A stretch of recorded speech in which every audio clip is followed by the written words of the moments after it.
Peace. Mic check.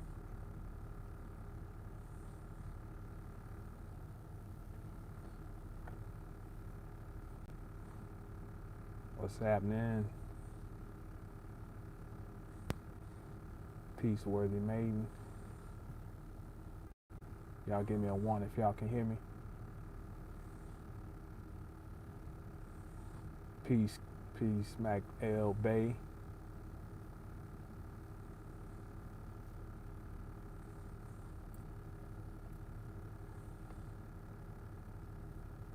Can y'all hear me? Bet. Appreciate it.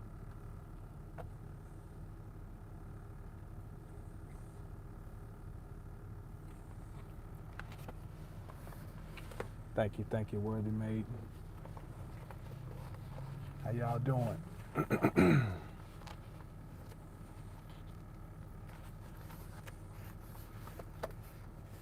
Got a little treat today. Well, I hope it's a treat. I want to see if a couple more people get in here.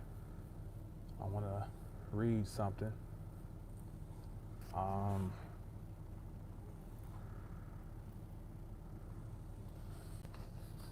How y'all making it?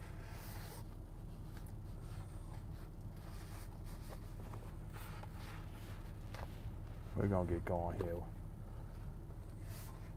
cause I ain't. If we got one person, that's enough. So,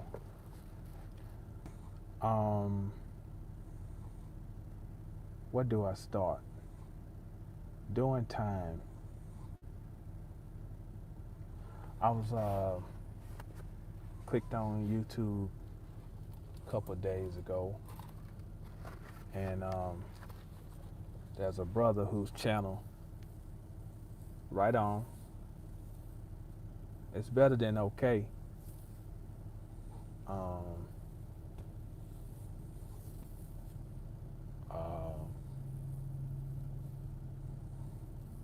But if you're just feeling like it's okay right now, I know you're gonna make it right. Let's put it that way. In the end, we win.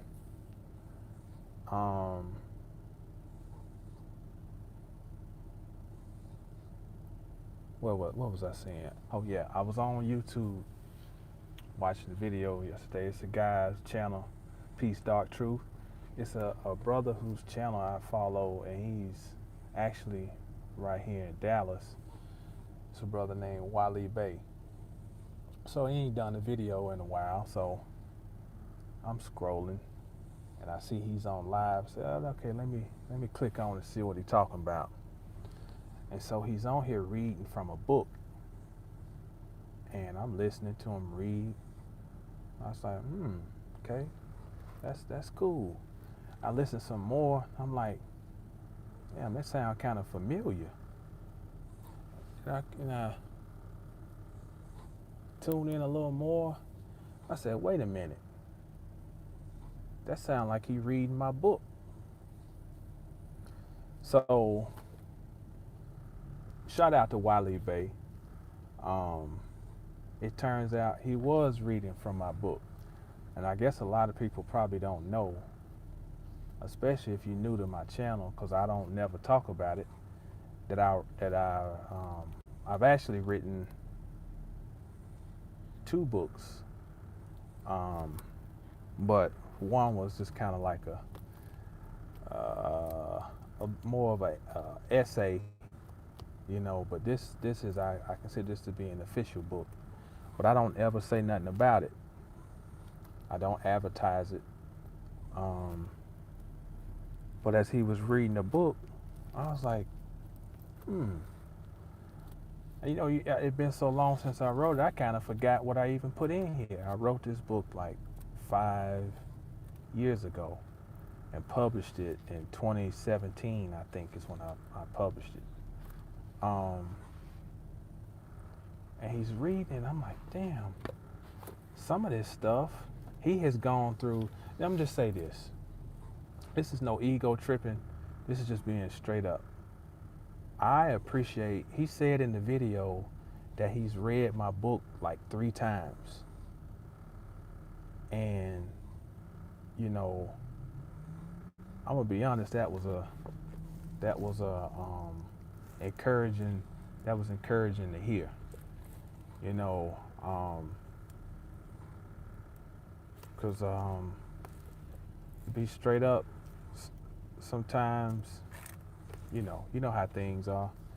You know, you come across things, you want to share things, you want to share them with people that you're close to, family, friends.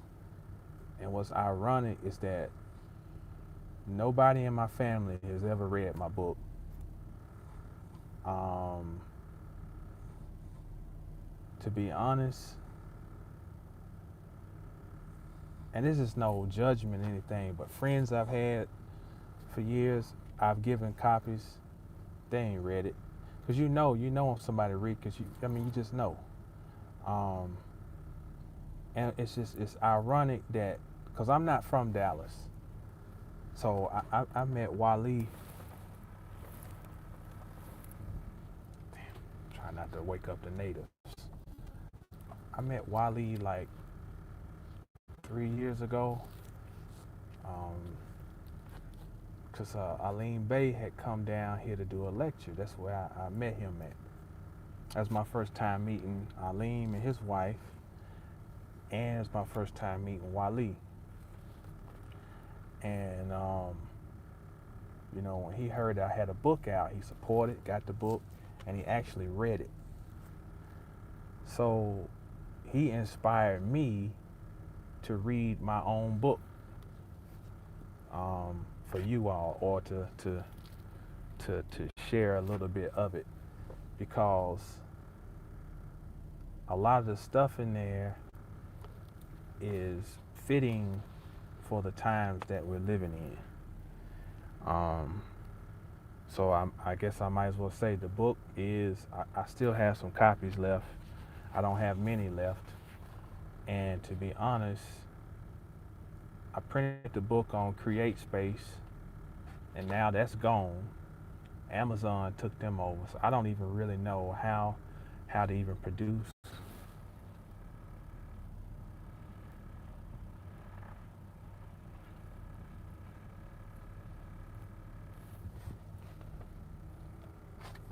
About to do this.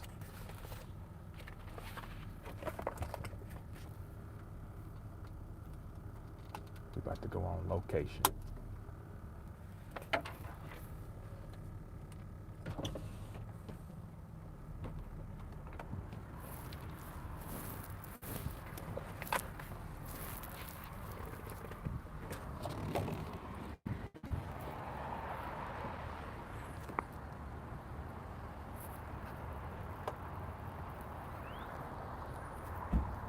Okay. Trying to let my kids finish taking their little nap.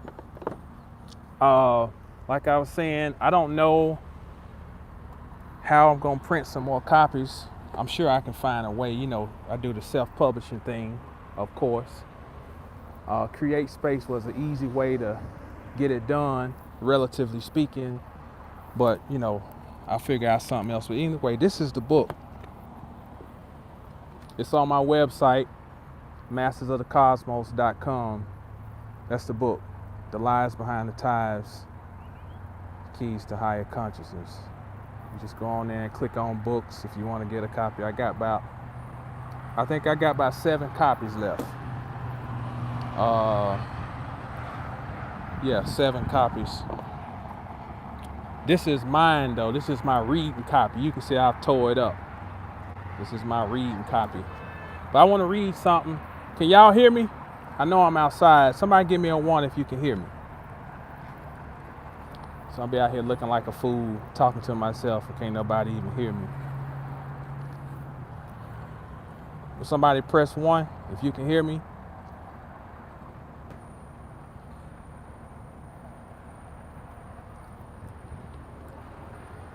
Microphone checker. All right, bet. Appreciate it. Okay, I'm gonna read something. The chapter is called Education, Punishment, and Religion, Handmaidens of Capitalism. And I thought about this section because it's like, it's like they've had, it's like the world's been doing time right now, which that's a whole nother discussion I want to have about that. You always hear the story of, or the saying, don't do the time, don't let the time do you. And it sounds just like an old silly cliche, but it's really a lot to that. We know a lot of people who've done time, and many of us know that person who get out of prison and they come back, they're changed. They was wild when they went in, couldn't trouble just find them. Then they all of a sudden they got out of prison, they come out, they calm, they clean themselves up. They might have joined the Nation of Islam or something of that nature and stop eating pork or whatever. But we all know people who go to prison and come out transformed. We also know people who go to prison and they become career criminals. You know what I'm saying? That they be out for 6 months, they be back in for 6 years. We all know examples of each one. What's up, Straight Panther? What's up, Nash Paya? What's up, Charles? So let me get with it. This section is not necessarily pertaining to that per se, but it is, the title is Education, Punishment, and Religion, Handmaidens of Capitalism. I'm going to read as much as I can as time permits, but I think I'm going to try to do this and at least read through this chapter, okay? It says, the topics discussed in this section will not be presented in any particular order. They are so interwoven in their effects on society that they could never be addressed separately. Also, in some form or fashion, they all share the same catalyst from a developmental standpoint. And this is one of the essential points that I intend to highlight here, that there is no difference between the institution of education, punishment, and religion. They are all mechanisms that enable a neo-capitalistic society and world to maintain the delicate balances necessary for it to flourish. Each component plays a vital role as they cycle and cohabitate with each other in a symbiotic manner. Now,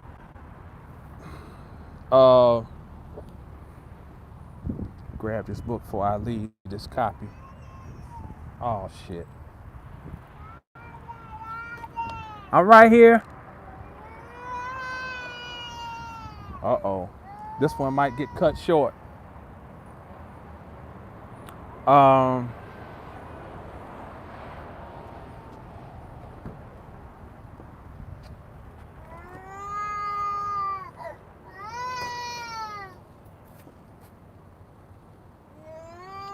Bear with me 1 second here.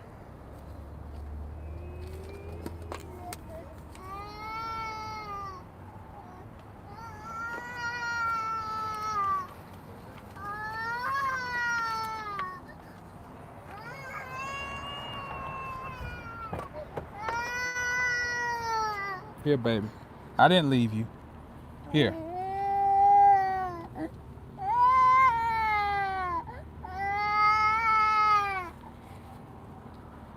Here, you want a treat? Okay. Okay. I'm gonna see if I can at least get through a couple of pages here. Okay. Oh, man.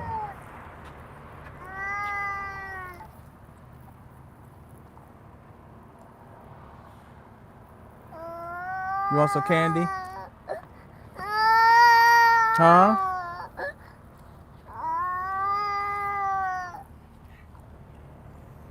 Okay, let's try it. Education for the masses speaks to a system that trains them how to act in the manner most desirable to those in power. Furthermore, it provides them with just enough skills to perform whatever duties are suitable for the use of the elect. The key is, however, to never allow too much knowledge to seep into the wrong hands, as that could pose a danger to those of elite status. Of great importance, too, is the discipline that education can provide. It teaches pupils how to diligently work on given assignments until the desired goal has been achieved. All right? Capitalism thrives on dedicated, diligent workers and adherence to its ethos. The penal system is just an extension of the educational system, as the punishments doled out are, in essence, means to educate and train in a more intense manner those who break set rules and guidelines. Any supposed rehabilitation offered is simply a euphemism for correction and conformity. To conform to the ways of the dominant group, even if they are inhumane, morally and spiritually wrong. More alarming, though, is that the laws to follow, then and now, are tailored to the needs and the desires of the corporations and other such entities in control, who through their corrupt societal edifices contribute to the crimes that are later punished. The European penal system, the first in the world, was founded on the vilification of the poor, whom the elite, through their greed, had relegated to lives of squalor and savagery. Finally, the penal system is a mechanism of intimidation and fear, just like Christianity and any other major religion. Thus, sharing in the brotherhood of oppression is religion, with Christianity, of course, as our primary focus. The latter served as the binding glue to link the former two components, because the theme running throughout all three, very quietly, is Protestantism. Far more than a meager religious movement, its effects are still quite relevant today in all facets of life. It is the driving force that powered our new reality of capitalism into view. It was the foundation upon which the American educational system was founded and nourished. And shamefully so, it has been one of the major banners under which world conquests have been pursued. It extended the Catholic idea of divine right and magnified it, freeing some of the greatest human cancers ever known to the world from guilt or remorse. And just as the penal system helped to maintain a level of fear in society, so did religion, as it had the fortunate angle of always being on the side of God. Finally, it teaches the poor and dominated peoples of the world, especially melanated people, to accept their role and conditions in life and to not question God. And by not questioning God, it was also inferred that God's chosen leaders were not to be questioned either. The latter was and still remains one of the major boosts to the maintenance of capitalism. One constant of medieval Europe onward was that nothing was constant. Read that again. One constant of medieval Europe onward was that nothing was constant. Partnerships and alliances could exist one day and dissolve the next. It was a land of schisms where paranoia and fear made mockery of any attempts at peace. There is an old axiom that says, "An enemy of my enemy is a friend of mine," but that did not exactly apply in Europe. Many times, two parties could share in a common dispute with a third party while still engaged in conflict with each other. An example is found in the vituperous, that just means volatile, relationship between King Henry VIII of England and Germany's Martin Luther. Although they would eventually share the common enemy of the Roman Catholic Church, their catalysts, at least externally, were quite the contrast. Luther's chastisement of the church stemmed from his disdain for its exploitation of the scriptures and misuse of the Christian doctrine. Henry's contempt would grow from his desires to bend the rules of the church for his own benefit. This was in direct contradiction to Luther. A great irony existed in the fact that from an economical and nationalistic perspective, both the English and Germans were ready for a new era of independence from the Roman Catholic Church. So here's the thing. Basically what it's saying is this. There was no such thing as a right side or a wrong side. It was two wrong sides fighting for control. Now, if you look right now in the world, they've come out with all this stuff now. Y'all probably have seen it about QAnon. QAnon is going to rally the patriots, and, you know, they're going to arrest Tom Hanks, and they're going to lock up Hillary Clinton and all this. And I just want you to think about this. And they got people, you even got people now,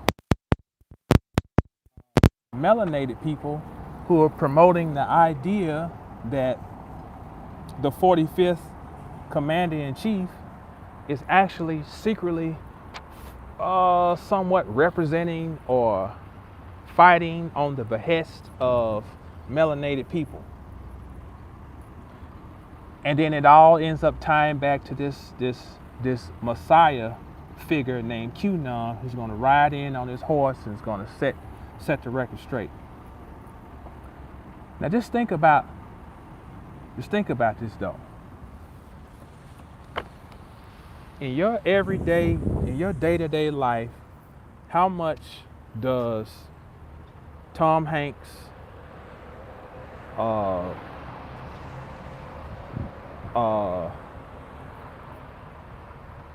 any of these people, these actors, these entertainers, or even your politician, how much are they really, now they can set standards and they can set protocols and so forth, but just think in your day-to-day life, how much really matters? And then when you figure when people give us so many different things to look at, and then to say that this side is versus that side, then it creates the illusion that there's a choice for us. You know? But if you don't pick the two choices, or if you don't pick any other categories to choose from, then that means you never had a choice. That's the game. That's the game. That's the game. So this is something that's been going on forever. This rift between Martin Luther, who's the man who wrote the 95 Theses. Let me tell you about Martin Luther, and I talk about him in the book. Martin Luther had a reprehensible sex habit. Like he could not come to grips with basically going through adolescence. He had a crisis in adolescence.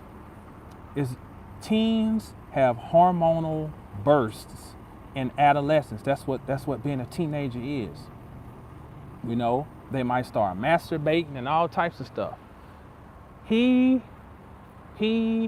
basically went nuts. He had a problem. He had control issues, so he had bowel problems. I mean, he was a nutcase. So this is the guy who's the father of so-called Protestantism. Now, Henry VIII was one of the kings of England, and I'm trying to think. Henry was part of the Tudor line, I think. Tudor. He was a Tudor. After him came the Stuarts. But Henry VIII, his rift with the Catholic Church started because basically he had an ugly ass wife, but she was the niece of the king of Spain. She was Catherine of Aragon. So he had to be very careful about getting rid of her. And then her family was tight with the Pope. So the Pope wouldn't allow him to divorce her, get rid of her. So he just said, F it, I'll just create my own church. Now, This is how the Church of England started. So you got three sides. You got the Roman Empire and the Roman Catholic Church. You got the Church of England. You got basic Protestantism. There are no good guys. What's up? Hi, it's me, Tarzan. Oh man, you done changed your name, Anessa. That's you, Anessa. I know you. But yeah, good to hear from you too. But yeah, so there were no, there's no winners, you know, for the so-called people. You ready? Okay, I'm coming. Okay. So look, I'm gonna read just a couple more little pieces, then I got to go. Where was I at? It says, let me pick up here. Finally, what did I get? Let's go here. Let's skip down. Let me just pick up right here. Prior to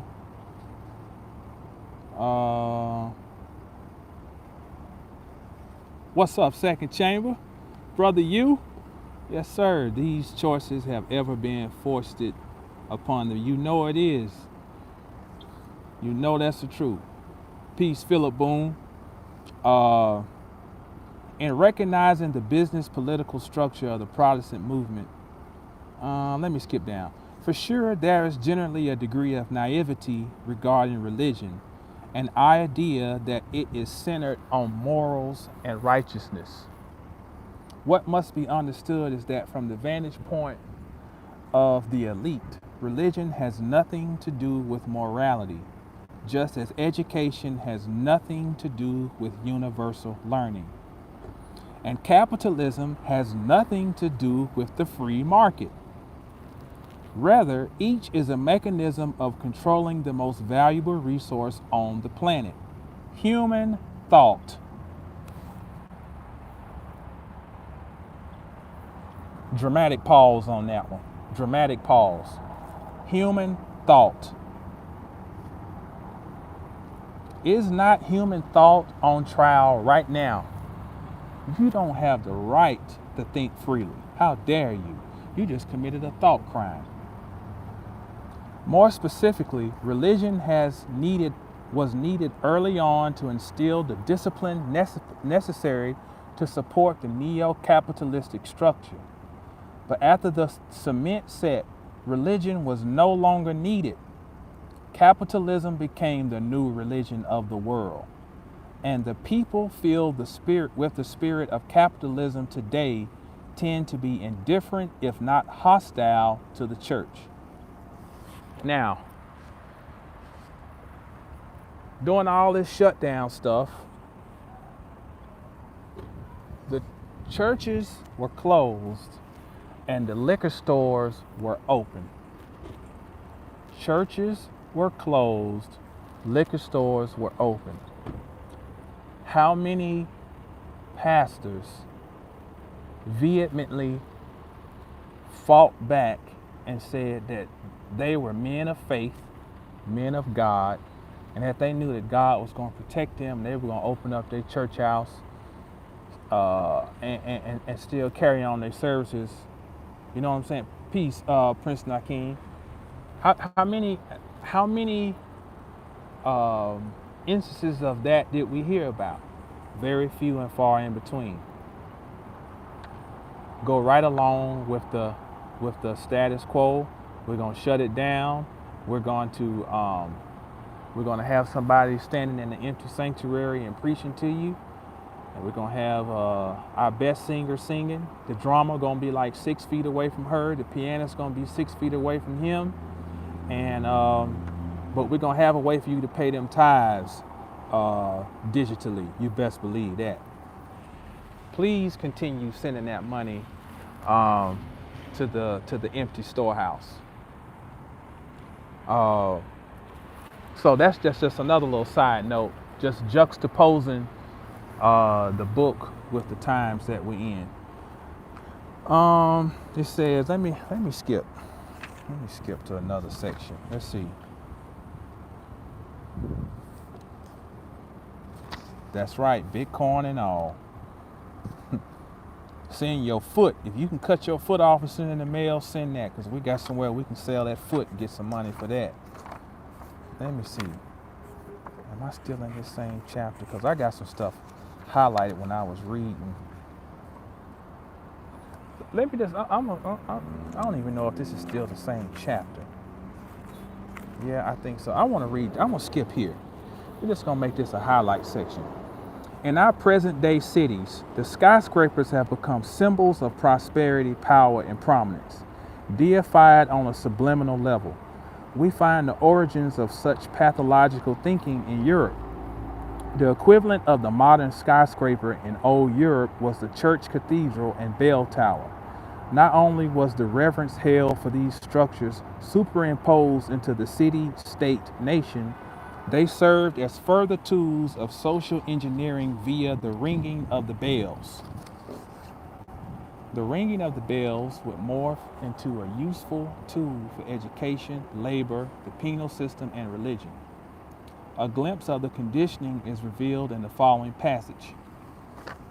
Hung at the highest point of a church or a belfry, their tolling punctuated the workday, signaled the opening and closing of the gates, ordered curfew, or called citizenry to council.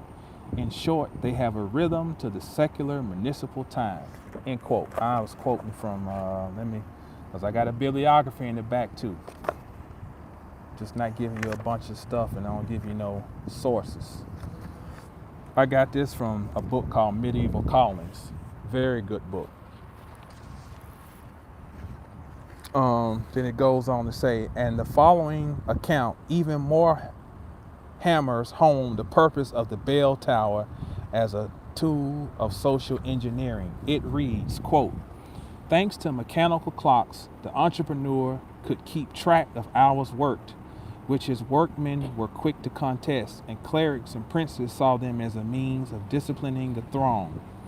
The machine that so justly divides the 12 hours of the day teaches observance of justice and laws, proclaims one inscription written soon after 1500.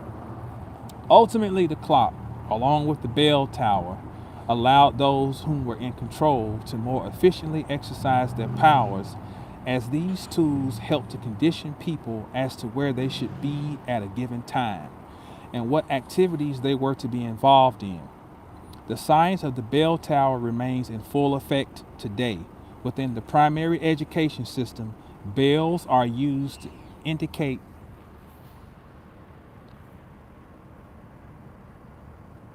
okay, we're coming. I'm gonna finish this and I gotta go. Bells are used to indicate when students are to enter and exit the classroom, when they are to eat, and when they are late. The church bell tells the adherent when it is time to think holy, pray, etc. It tells the prisoner, just like the student, when it is time to move from one area to another or be fed. These are tools of social control that we blindly follow and rarely question, because most of us are truly unaware of the fact that we are conditioned. That's why I titled this section Education, Religion, what is it? And Punishment, Handmaidens of Capitalism. Do you see the correlation? It got you on a bell in your city, it got you on the bell in the school, church bell, bell in the prison. It's all conditioning, you know? Furthermore, the penal system offered the elite an even more favorable situation, where labor was virtually free. The end result was that two new forms of slavery were created, one voluntary and the other involuntary. The voluntary version we earlier outlined, and the involuntary applied to criminals thrust into imprisonment. Quoting Rush and Kirchheimer, Sharp adds in regard, I'm basically just citing the source here the way I say it, quote, its main aim was to make the labor power of unwilling people socially useful. By being forced to work within the institution, the prisoners would form industrious habits and would receive a vocational training at the same time. When released, it was hoped they would voluntarily swell the labor market. Now,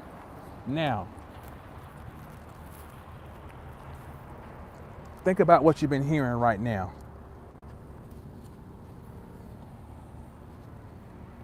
We've been hearing about we gotta get America back to work. We gotta open what they keep saying, opening up America. Now I'm gonna go back. I'm gonna read this again. Now this what I'm reading from here. I'm basically talking about the 18th century here. Okay, this is 1700s. This is 2020 that we're talking about now. All right. They said its main aim was to make the labor power of unwilling people socially useful. Social distancing. Listen to the language. Socially useful, social distancing. By being forced to work within the institution, the prisoners would form industrious habits. Have you seen all the videos trying to tell you how to can, how to cook a chicken foot, how to do squats at the house, how not to smack the hell out of your baby at the house, and all these. Every time you bless you, every time you turn on the somebody's coming up to some window and waving at some old woman, and people dancing and shit and coloring and showing the picture through some screen door and all this. It's conditioning. Listen, they're conditioning the people to when you get out of whatever this little prison is, that you'll be more industrious, which means you'll be better conditioned to fit in to how we want things to roll. Same playbook. As pertaining to the above, we must not forget that one of the founders of Protestantism, Martin Luther, listen to this. Listen. The whole thing with Martin Luther was that he claimed that his beef with the Catholic Church is that they were taking these donations. So what the Catholic Church would do is they say, okay, you give us some money and we'll basically share some of our favor with the quote unquote Lord, and we'll make sure that your sins are forgiven and you'll make it into heaven. And that's called a Catholic donation. Yes, son. Huh? Some tissue? Okay, we'll get some. I'll get you some.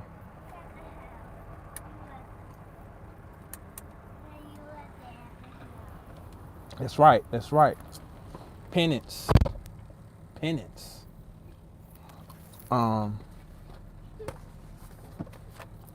Okay. Let's see. So Martin Luther set a precedent with his 1525 pamphlet. Okay, we're about to go, okay? Against the robbing and murdering hordes and peasants. Basically, there was these revolts going on in Germany around this time. And the poor folk were revolting against the elites. And you got now, mind you, what country did I say? Germany. Now, the same stuff that was going on in the 1500s, this is 1525. The same problems in 1525 were going on in 1933 when a man named, who changed his name to Adolf Hitler, started to rise, because he rallied the people based on the fact that they were a bunch of peasants.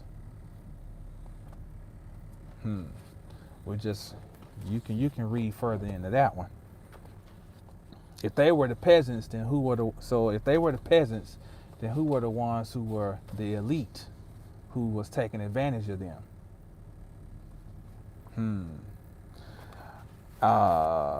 It says, set a precedent. This is Martin Luther set a precedent with his 1525 pamphlet against the robbing and murdering whores and peasants, showing that his heart did not bleed for the poor, nor did the new version of Christianity he founded.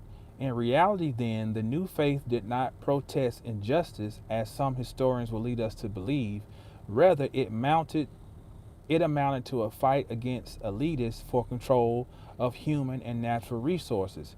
It left the door open for a new interpretation of the scriptures, one that allowed for new ideas on how to control the masses to deliver more desirable and lasting results. Basically, what happened is, in this little pamphlet that Martin Luther wrote, he spoke down against the peasants revolting against the elite class, which is a complete contradiction based on the fact of him trying to protest the church about, oh, you're giving out these donations to people who can't afford to give you a bunch of money. Well, if you are against that, then shouldn't you be standing with the poor folk who just like, hey man, we ain't even got bread to eat. See what I'm saying? There are no right sides. A major concept introduced by the Protestant Reformation that would have lasting effects was the idea of the calling. This idea of a divine summoning by God to go out carrying out his work would serve as another building block for neo-capitalism. For as one was called to the magnification of God's glory through pious religious adherence, so was the case with performing labor, as it too would masterfully be woven into the fabric of serving God via servitude. Okay, I want to make sure I'm clear on this. When you put forth the idea of the calling and you line it up with God, it's a hustle, okay? It's pimping at its finest. If I can attach God to the work that you're doing, and that means however unfair it is, however unequal society is, if I can convince you that your labor is an honor to God, then I can convince you to settle for whatever feces that I have you living in. Forever pimping souls. That's right. You know, I can have you. Just think about all the things going on right now. Just think about how many people are bugging out, and you have to ask yourself, how many people have actually read about how an airborne virus travels or can be transmitted?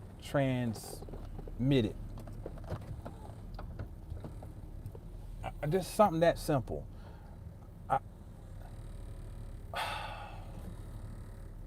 Look, I'm going to start reading right there. This is the book. This is my toe-up copy. This is your brand new copy. I got about 7 of them. You can go to mastersofthecosmos.com and you can order you one. And I'll get it right out to you. What was I about to say?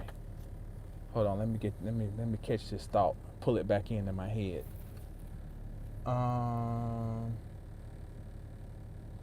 There we go. Look.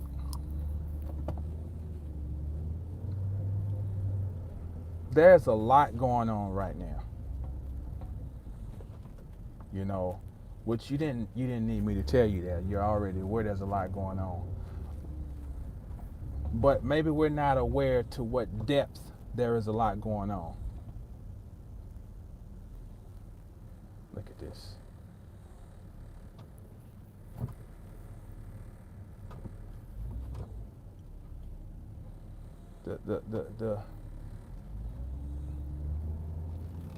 I'm not even gonna comment about that. Well, people don't have no shame. Can have a gut and everything. Have that gut sitting right out. Look, just cause Lane Bryant sell it don't mean you should wear it. So there's a lot going on right now, but I want to talk about the subtle things going on. Just the subtle things. Let me give an example. They're making a mockery of being enlightened and being a critical thinker. That might be one of the most subtle conspiratorial things going on. Give me an example. There's a channel called London Real, and this guy, he walks around with a selfie stick, recording himself, promoting his videos. He'd be in London somewhere, and he's got like over 1 million subscribers, I think, to his channel. But he's supposed to be this person who's fighting the system. You know, he's fighting to get the truth out. He's fighting for the people. He has David Icke on his thing all the time, these other people, blah, blah, blah, blah, blah. But look, it's a trick. It's a trick. He showed this posh flat that he lives in one time. I mean,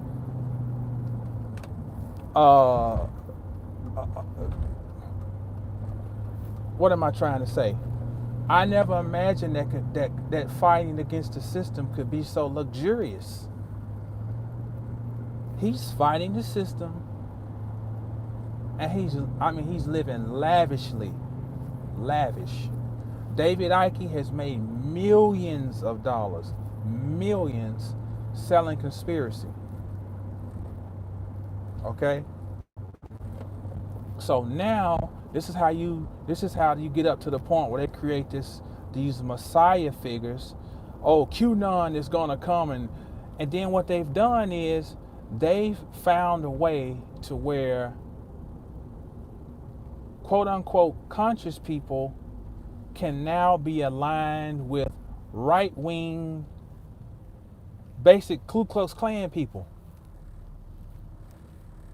Because what you do is you create a Christ figure, and that's what a Christ figure does. It is supposed to be a binding element between two supposed polarities.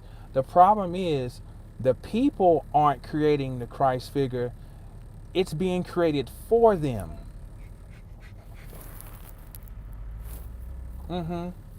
It's artificial. It's artificial. So they create this character who's supposed to be going out here. He's going to round up all these pedophiles, this and that. And it's like, whoa, whoa, whoa, whoa, whoa. Now someone else has directed your attention towards a fight that wasn't even your fight. But just go back before any of all this stuff started. What was life like? Let's just go back in the annals of your memory. What was life like? Think about all of the inequity that existed in society. Okay? Just think about it. And this is how the thing goes. You keep putting out video after video after video, and what happened? This is why you have got to read. Now, I'm not talking about reading stuff like you. I remember the dude I knew a long time ago. He was an engineer. He described himself. This was in 2013. He described himself to me and my wife, and we tripped out about this, as an avid YouTuber. He says, "Oh," and he was saying it like he was bragging. "Oh, I'm an avid YouTuber." So what he meant was, he stays on top of all the videos. And you know, in 2012 and 2013, the conspiracy videos was really, really kicking. That's when like Alex Jones, and it's like, oh man, it was on fire.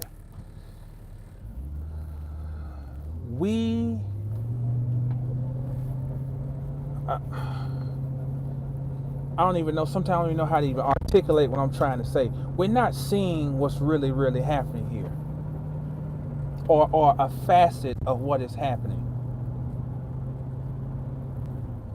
When things are housed digitally, they can be changed. Wikipedia can be updated like that. And if you go to it and you use that as a source, okay? And don't mind you, I go and look on Wikipedia for stuff, just something real quick, real quick. But that's not my research. And I'm not saying that a book is an end all do all, but if I'm gonna weigh up the two, give me a book. You know why I say give me a book? Because once I own it and it's in my possession, unless you doing some big time quantum physics shifting dimensions type thing, you can't go and change the ink that has dried on that paper. It's eternal. Why do you think when one culture is taken over by another culture, why do you think they take all the books? Why do they burn up all the books?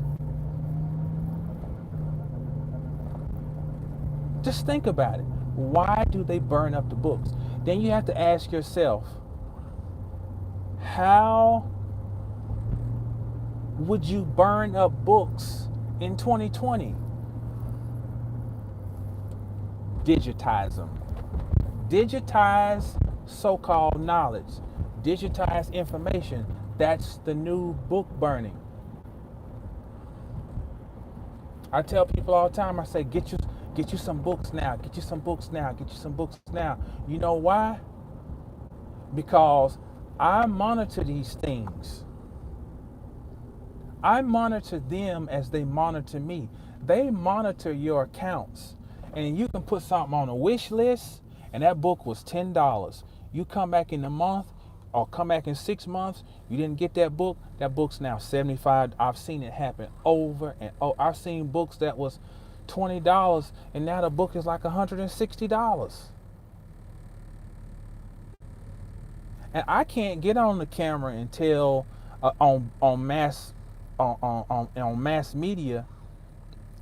I can't get on here and tell you some of the places I know to find, because you know what? Because then they'll mysteriously disappear. So you got to go out and find them on your own, or you got to have quiet networks. I keep trying to tell people you got to build networks. We don't respect knowledge. And what my book is laying out for you is how we got to this point. This landmass, when it became under the umbrella of the U.S. thing, it had one objective: to take the people that would live on the landmass and retard them. To retard them. They taught, look, one way it was done was through language. They only teach one type of language on this landmass. It's called connotative linguistics. This is why I'm always talking about etymology. Because that was one of the major tools that they use to make everybody stupid.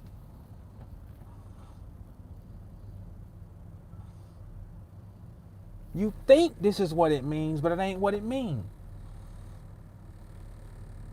So that then when they teach how to read, the vast majority of us cannot read. We can call out the letters and organize them and pronounce a word. That's not reading.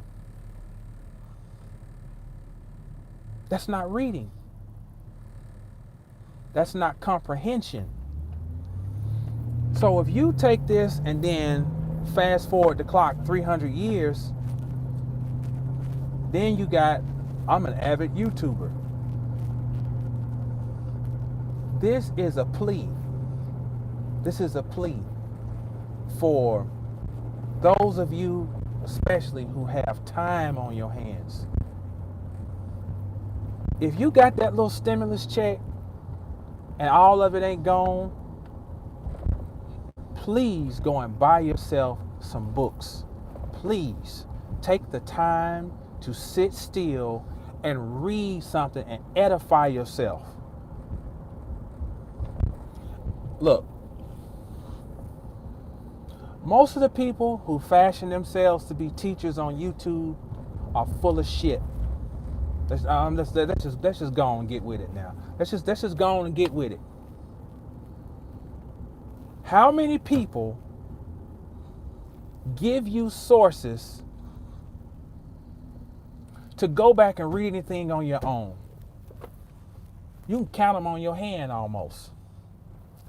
They're full of it. It's full of it. And why are they able to function? Because we have a Messiah fixation. It's like my homeboy was saying, we have a fixation on Messiahs. We want somebody to do the work for us.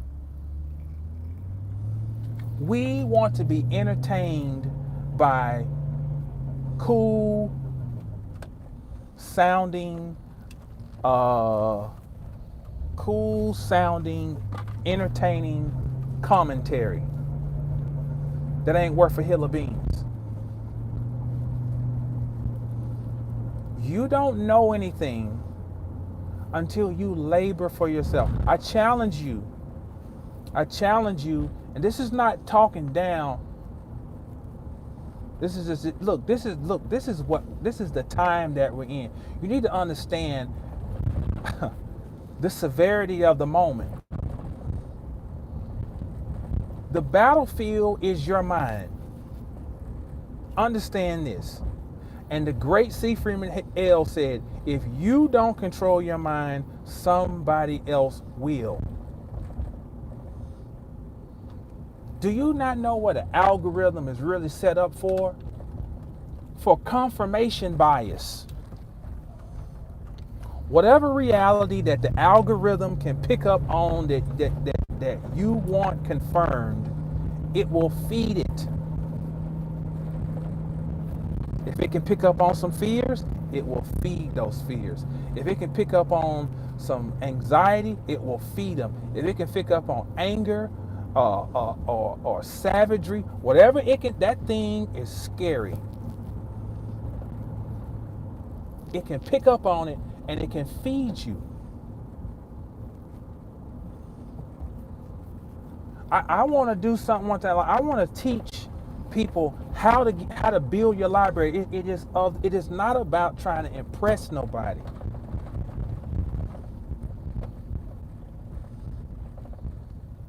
I have a book at home called the what is it called? The Metaphysics of Technology or something. Basically, here's the deal. To run all these cell phones and all of this computerized stuff we got, it takes massive amounts of lithium. There are lithium mines in indigenous lands all over the earth. There are these huge lithium mines. Elon Musk owns a lot of them, and other people. We're almost there, okay? Okay. So lithium is a key mineral for memory, okay? I just want you to think about as above, so below. As they continue to deplete lithium deposits that are naturally found in the earth, and we are people who are connected to the earth, all right? That means we are susceptible to our own cosmic memory being drained.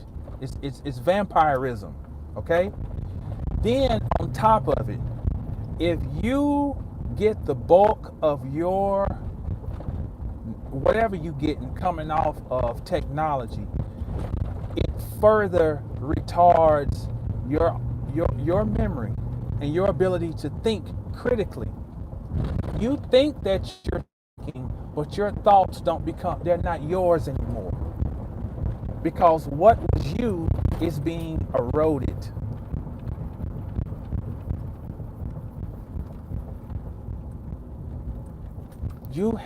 There's something about when you have to sit and be quiet and read something. First of all of us do it. You're looking at a video and you're scrolling through your phone while you're listening to somebody on the video, and you're scrolling through your page looking at what's the next video. I do it. That means that's your attention span, your ability to focus is being compromised. You don't, part of reading a book is its brain training. It's not the same exercise to look at a screen as it is to look at a piece of paper. First of all, the paper comes from something natural. It comes from a tree, okay? You have the tangible aspect or the tactile aspect. You touch and feeling, okay? You don't have the sense of touch for nothing. There are receptors. The information is not just coming just from your eyes picking up. You're touching the book. Your fingers are picking up the information.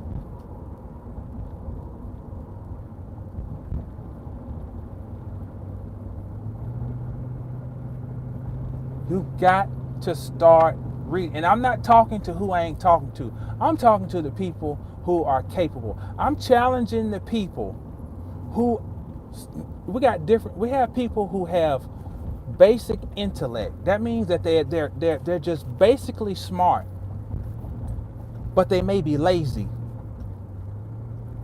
They're smart, but they're lazy. They're smart enough that they can sense that some things ain't right, and they have the ability to critically think, but they ain't gonna pick up no book. I'm talking to you. I'm challenging you to pick it up. I'm challenging you because it's not an egotistical thing I'm speaking of. I'm speaking of this affects your DNA. It also, look, if you have children, my mom used to always say association brings on assimilation. If they see you picking up a book, there's a chance. My children can't even read. My youngest ones can't even read. But they still want to go and try to grab something and act like they're reading, because they're going to act out what they see. Why do you think these celebrities will show you their house and not near one of them ever show you a doggone book? They'll show you their cars. They'll show you their jewelry. Oh, this is where all the magic goes down. Show you all their beautiful stuff. What Bobby Hemming said, empty house, full mind. Full house, empty mind. So we have been conditioned to love idiocy, stupidity. We love it. Trinkets, toys.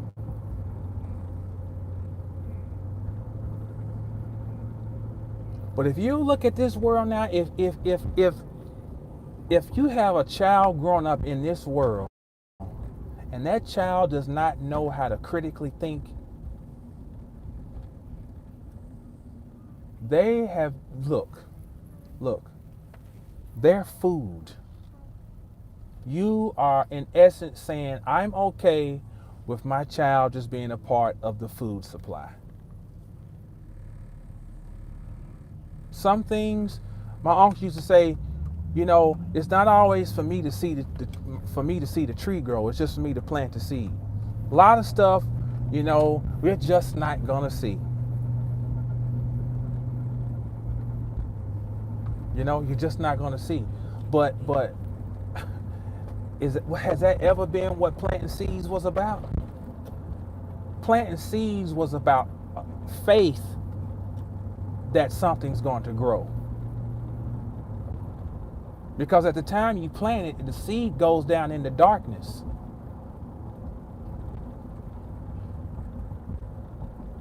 That's why I don't do no lectures. I'm not taking an extra 3 hours and make it a beautiful slideshow to try to attract. No, I'm gonna get up with this big huge board that I spent all this money on, and I'm gonna do it the old school way. Because look, listen to me. It's not about entertainment. Do we want to be entertained or do we want to learn something? Do we see the value of learning something? Do we see the value of expanding your... Do you know why, in this book, this is what I talk about too. Do you know why there's a big steeple on the top of the church? Isn't it funny that that steeple is shaped just like an obelisk? And isn't it funny that the obelisk is the same shape as the power towers or electric towers that we use, that they put up around the city to connect all the electricity in the city, or what they call them, transmission towers. That's what they call them. That word in itself tells you what its purpose is. The steeple on the church is to transmit. Because when those people get into the buildings and their minds are left sitting wide open, nobody's thinking, nobody's analyzing, they're just feeling and reacting to the orders that they're given. Oh, ain't the God been good to you today? You ought to get up on your feet and praise the Lord. And you feel, I used to go to church, I'm like, damn, everybody's standing up all around. I'm like, man, I'm just not with it. And I'd be like, well, okay, I got to get up. You know, I hate the whole group thing. You know, everybody clapping. Well, you got to be clapping. Everybody, oh, thank you, Jesus. Everybody, you got to be doing it too. So when you can get that many people collectively to be stupid, look, hold on, let me turn this around right here. Here's one right on time. Look at that steeple right there. That's an antenna. Peace, Devon. That's an antenna. That frequency goes out into the astral plane and creates thought forms. Thought forms of further subjugation. This is not no hocus pocus. This is real science. So, my point is that your thoughts, your ability to see through the BS, it is not a waste of time because it affects the universe. Let me say this again. Your thoughts and the what's the word I'm looking for? Your thoughts and the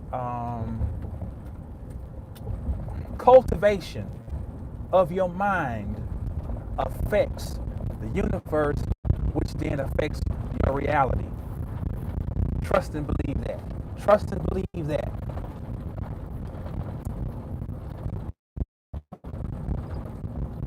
That's why I want this to be heard clear. This is why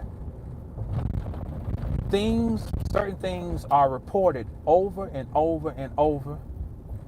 This is why a tragedy is reported over and over. And then the certain people are paid to go out and just talk about these tragedies. Okay? Look, do you know there are certain people who look like me, my skin color, who are only waiting for something to happen to somebody like me because that's like Christmas for them. They're like, dang, I ain't got nothing to talk about. Like, I need something. Then if something like that happens, it's like, oh, thank you. All right, now I can get some views and get some ad dollars, and I can act outraged. And then you put out other videos that show people of the majority culture who are getting their guns together and this and that. So naturally, what's created is a sense of urgency. Like, we got to, man, it's gonna come down to a this and that. You know what I'm getting at? What if some, look, here goes another one. Another, I can't see it. Another steeple sitting up here on me. But it really comes down to this. If you see, let's just talk about boxing. If I got long arms and I'm fighting somebody like Mike Tyson, I would be a fool to try to fight Mike Tyson's fight. Because what Mike Tyson wants to do is he wants to duck, bob, duck, and bob. He wants to duck and bob, and he wants to get up close to me. Because if he gets up close to me, what he can do is he can give me a body blow, and then when he starts wearing out my ribs enough, I'm going to bring my hands down. And the moment he sees my hands come down, what is Iron Mike going to do? He going to catch me with that hook, right? Okay. If I'm 6'2", my job is to jab him. That's how I fight Mike Tyson. I fight him based on what my strength is. My strength is my jab. And as being an opportunist, I know he's aggressive, so I'm gonna jab him and I'm gonna let him want to rush in, and then I'm gonna counter punch him. And because he's shorter than me, I can punch down on him. So guess what? I can cut him. I can cut him. Yeah, that's a way to beat everybody. I can cut him. What I'm trying to say is, oftentimes we get bogged down trying to figure out how to beat Mike Tyson by fighting like Mike Tyson. I hope y'all picking up what I'm putting down. But if I'm Lennox Lewis, I mean, I never was a big fan of Lennox Lewis. I just thought he was just an okay. But you know what? He knew how to fight based on the fact that he was 6'5". He knew he had long arms. He learned from Larry Holmes. He got his style of fighting from Larry Holmes, and Larry Holmes tried to emulate Muhammad Ali. Muhammad Ali was the first because Muhammad Ali had long arms. He would measure you. He would put his glove on you and he would extend his arm. He could rest and measure you at the same time. He'd put his hand on you and he'd come back and pop you with the jab. Well, Larry Holmes tried to do it. Then Lennox Lewis tried to emulate that. But he understood. I got long arms. Keep them off of me. Your cultivation of your mind is your Lennox Lewis jab.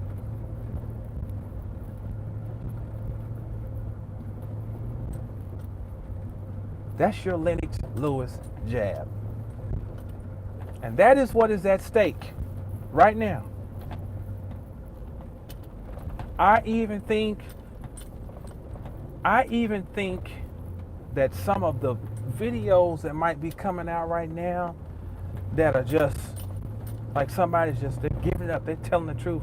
Man, you gotta wonder about everything now.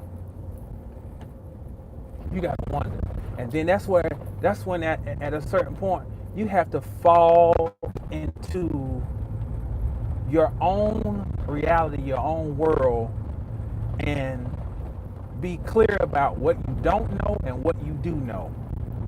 There are known knowns, there are known unknowns, and there are unknown unknowns. Right now is, what are your known knowns? We've had replete throughout history evidence of a spiritual connection between associated with indigenous peoples across the planet. You read their mythologies, and there's always a spiritual component. There is always an understanding, and I might be making up a word here, but it's going to sound good. It's always under. Well, I'm not gonna. I'm gonna say it carefully, the right way. I was gonna say cyclicity, but I'm gonna say there's always an understanding of the cyclical nature of time. I want to repeat that. There's always an association or a reverence for spirituality and an understanding of the cyclical nature of time. You know, you done heard what goes around comes around. That's real. Look to the heavens. Look to the heavens right now. And I don't mean like, go to church and fall down and pray. Look to the heavens. What's going on? What's the cycles? In the book I read about the use of the bells. The use of the bells for tracking time and tracking movement and controlling people and so forth. Well, that's very Saturnian. And Saturn is the ruling planet of Capricorn. Saturn, Capricorn ties to chronos, chronology, time.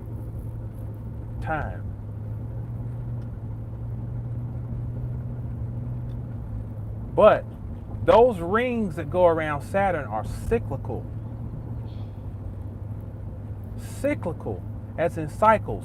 So pay attention to what has been going on with Capricorn, in Capricorn, the planets that have been in Capricorn, the planets that have conjuncted with Saturn. Pay attention from last year and all the way up through the rest of this year. Doing time. Doing time. Now let's just flip that. Let's flip it. One way you can think of doing time is like going to prison. Doing time. Another way to look at this is, let's just put the words it and is in front of doing time. It is doing time. It is time to be doing something.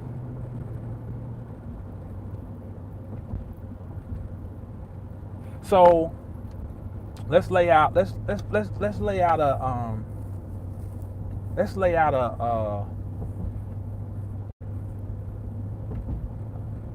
an awakening blueprint. A lot of people are going through a form of awakening right now. I want to throw my hat in the ring and give an idea of how I think it would be beautiful for it to go. You start to wake up, wipe your eyes, look around, and you're seeing that things ain't what you thought they were, okay? Now, what you can do is settle for the fact that, oh, I'm woke. I see something ain't right. And you can get into a pool of YouTube videos. And you'll swim in that pool to the day that either they shut the internet down or you leave the earth. Because it's endless. Or you can then go, okay, now I want to try to figure out what is something I can start doing. I want to feed myself something now. I want to feed myself. Okay? You need to get you a Kabbalion. That's the only book I'm going to say right now. This is your consciousness startup kit. Get the Kabbalion. And we're going to start with reading the seven Hermetic principles that govern the universe. Get you a Kabbalion. Okay? You're going to read your Kabbalion over and over again. You're not going to try to read it like a novel where you're just trying to get through it. You're going to read it, put it down, read it, put it down, live life, read it, think about things, see how the principles are being laid out in front of you in real life, in your everyday life. Okay? And you're going to really hone in on the first principle is all the mind is all and all is mental.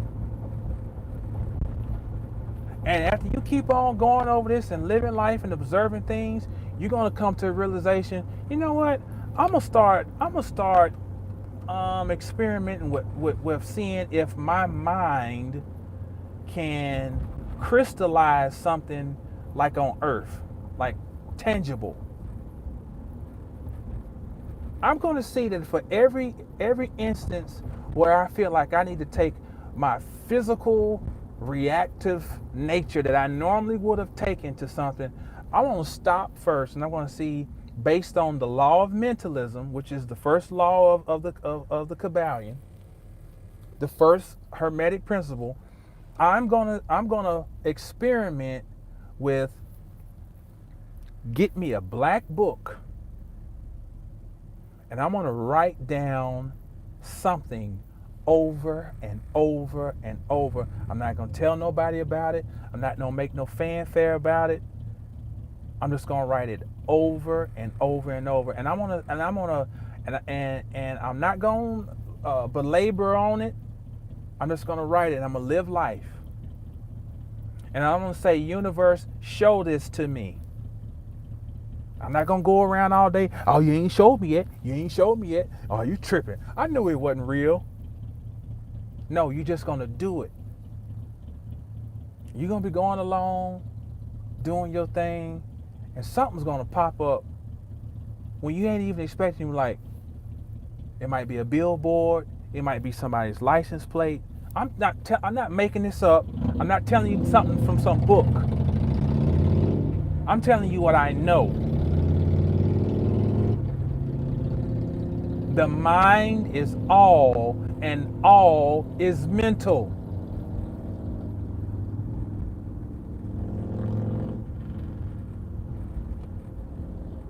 You want to know what you can do? That's what you do. Study to show thyself approved. One book. I challenge you. For those who just getting started, I'm challenging you. One book, the Kabbalion. Read it. Read it.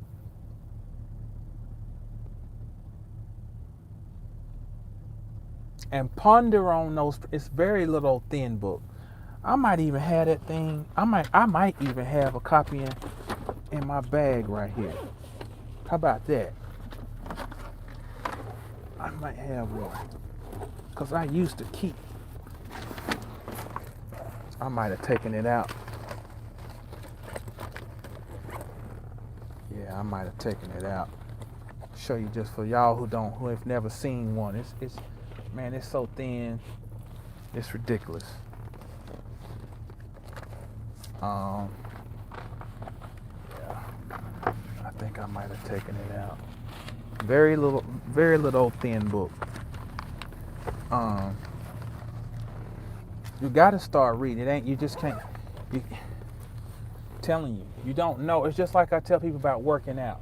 You don't know what you're missing as far as working out until you do it and you stop.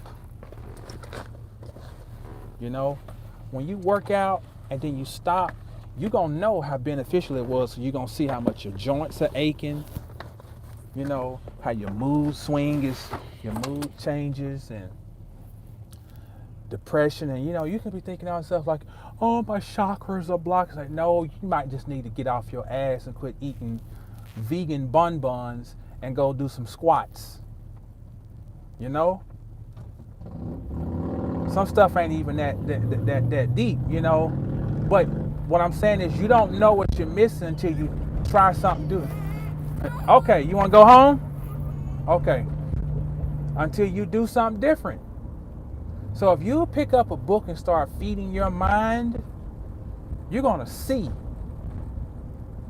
And then you start actually taking the time, get you a little journal, get you a little black book, and write things down in your black book and start living what you read. going to see. You're going to see. You're going to see just how powerful you really are. And why, certain entities have to work overtime to control your mind.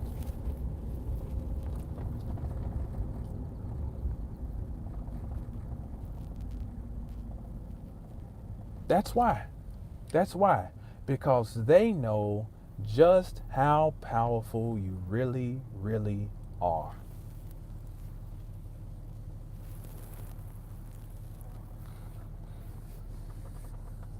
There's that old story in the Bible.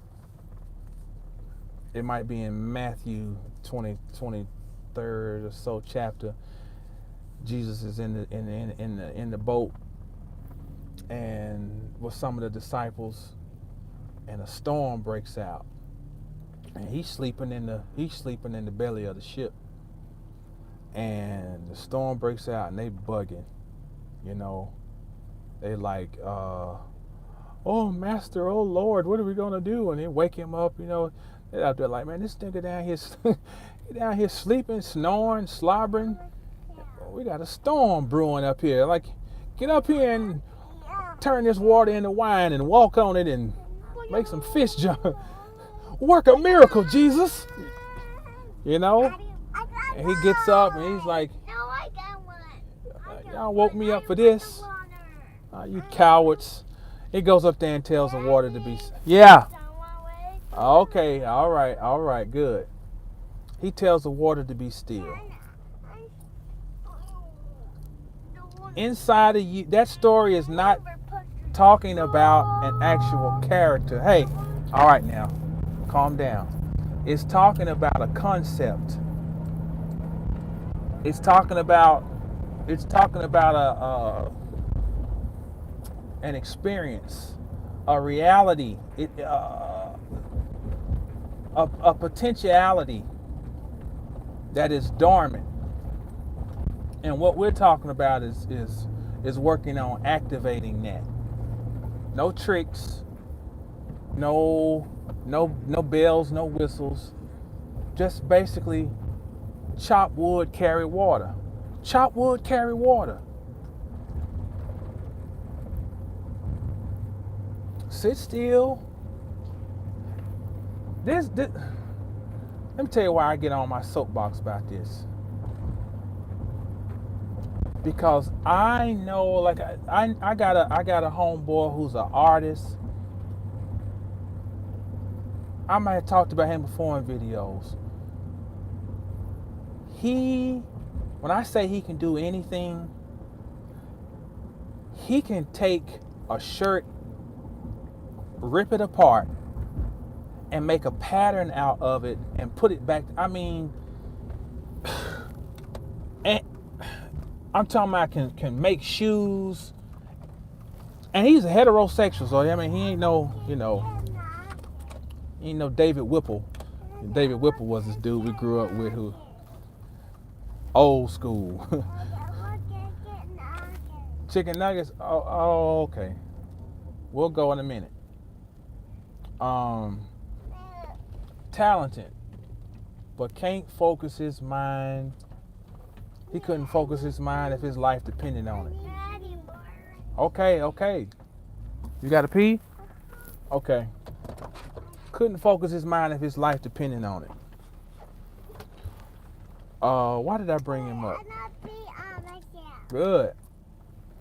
So, I guess the point I'm saying is, he's an example of all this greatness that's just unfocused. And if he could focus, he could have been a millionaire. And I'm not exaggerating. When I say a millionaire, he is that talented. He's talented than most of these people who are, I mean, Carl Kanai, I mean, ain't got nothing. This boy can do it all. Can't focus. So now is a beautiful time to just tap in. I know I'm all over the place. I'm jumping all around.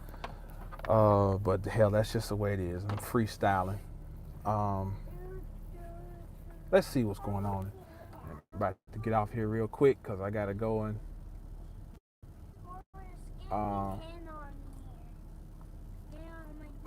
good stuff. Is there a specific field of study and time period that you would recommend at this time? I think Second Chamber answered it for you. He says one must create and establish one's own mental bunker on steroids. Period. I think that's it.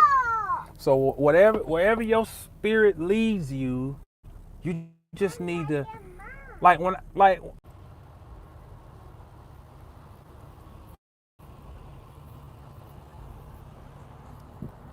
Are we back live? I'm gonna say this and wrap up. Wherever your curiosity leads you, just when you go out, buy a book on it. Like I treat my library like a real library. I'm not trying to buy stuff to read it right then. I'm just trying to get it to where if a question pop up about this or a question pop up about that, boom. Hey, I go and look in here. Do I have something on this? Have something on that? But for more targeted studies. Daddy, we're up here on ourselves. Daddy, I'm not go ahead. Did you pee pee? I'm not go ahead. Oh. I'm not go ahead. Okay. All right. On that note, I gotta wrap it up. I'll be back on hopefully soon. Peace, everybody. Stay down till you get up, stay down. Mastersofthecosmos.com. Go get you a copy of the book. Peace.